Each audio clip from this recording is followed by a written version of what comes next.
স্রোতকে লগ্নভ্রষ্ট হওয়ার থেকে বাঁচাবে সার্থক। হ্যাঁ বন্ধুরা, ভিডিওতে লাইক দিয়ে দেখতে থাকুন। সার্থকের বাবা রাইকে ফোন করে বলতে থাকে যে দেখো রাই, তুমি এই বিষয় নিয়ে যতটা টেনশন করছো তার থেকেও কয়েক গুণ বেশি টেনশন আমার ছেলের লাইফ নিয়ে আমার আছে, কিন্তু তুমি এরকম করে হার মেনে নিলে কী করে হবে বলো তো। ওদিকে রাই বলতে থাকে যে আঙ্কেল, আমরা যেদিকে এগোচ্ছি আমার মনে হয় না যে সেই দিক অবধি আমাদের এগোনোর প্রয়োজন আছে। আমরা বরঞ্চ ওদেরকে মুখোমুখি জিজ্ঞেস করলেই তো পারি যে ওদের মনে আদৌ একে অপরকে নিয়ে কোনো রকম কোনো ফিলিংস আছে কিনা।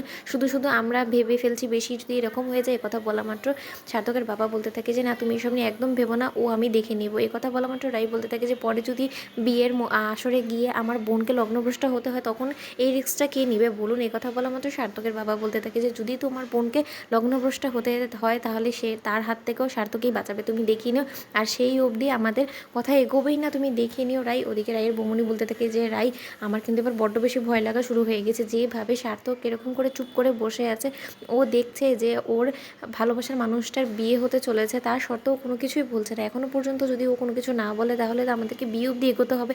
আর বিয়ে অবধি এগোনো মানে তুমি বুঝতে পারছো, যে মানুষটাকে আমরা কোনো মতেই স্রোতের জন্য পছন্দই করিনি সেই মানুষটার সাথে আমাদেরকে স্রোতের বিয়ে দিয়ে দিতে হবে। আর ওই ছেলেটা যদি মুখম সময়ে এসে বারণ করে দেয় যে না ও বিয়ের পিড়িতে বসবে না, তখন কি হবে বলো তো। এমনিতে আমরা ধরা খেয়ে যাবো সকলে মিলে সার্থকের সামনে। আর সার্থক তো তখন আমাদেরকে অবিশ্বাস করা শুরু করে দিবে বলো তো।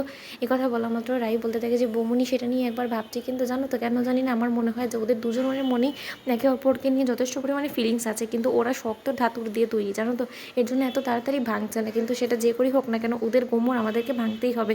ওদিকে অনির্বাণ বলতে থাকে রাইকে যে দেখো রাই, তোমরা যেভাবে এগোচ্ছ আমার মনে হয় না সেভাবে খুব একটা কাজে দিবে আদৌ। কথা বলা মাত্র রাই বলতে থাকে যে তাহলে আমরা কী করতে পারি।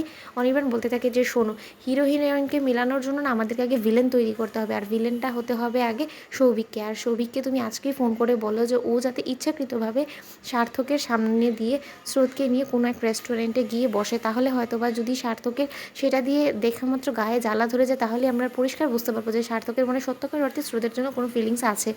কথা বলা মাত্র রাই বলতে থাকে যে আর যদি স্রোত রাজি না হয় ওই ছেলেটার সাথে রেস্টুরেন্টে যাওয়ার জন্য, তখন অনির্বাণ বলতে থাকে যে বাকিটা আমি বুঝে নেবো, তুমি সামনে একদম টেনশন করো না। ওদিকে সৌভিক যখন স্রোতকে ফোন করে বলতে থাকে যে স্রোত তুমি বাড়িতেই আছো, স্রোত বলতে থাকে যে হ্যাঁ, তাহলে তুমি জলদি করে তৈরি হয়ে না, আমি তোমাকে নিয়ে এক্ষুনি কোথাও একটা ঘুরতে যাবো। কথা বলা মাত্র স্রোত চোটে লাল হয়ে যায়, বলতে থাকে যে আপনার সাহস কী করে হয় বলুন তো, সবে মাত্র আমাদের বিয়ে ফাইনাল হয়ে যায়, তাই বলে তো আপনার সাথে আমার বিয়েটা হয়ে যায়নি। আপনি এই কথাটা কী করে বললেন যে আপনি আমাকে নিয়ে একান্তে কিছুটা সময় কাটানোর জন্য আপনি আমাকে দূরে কোথাও নিয়ে যেতে চান, আমার ফ্যামিলি এটা পারমিট করবে না। কথা বলা মাত্র সৌভিক বলতে থাকে যে যার সাথে আজ বাদে কাল বিয়ে হতে চলেছে তোমার, তার সাথে যদি তোমাকে তোমার পরিবার অ্যালাউ না করে তাহলে কবে করবে বলো। তখন স্রোত বলতে থাকে যে দেখুন, আমার ব্যক্তিগতভাবে আপনার সঙ্গটা ভালো লাগে না।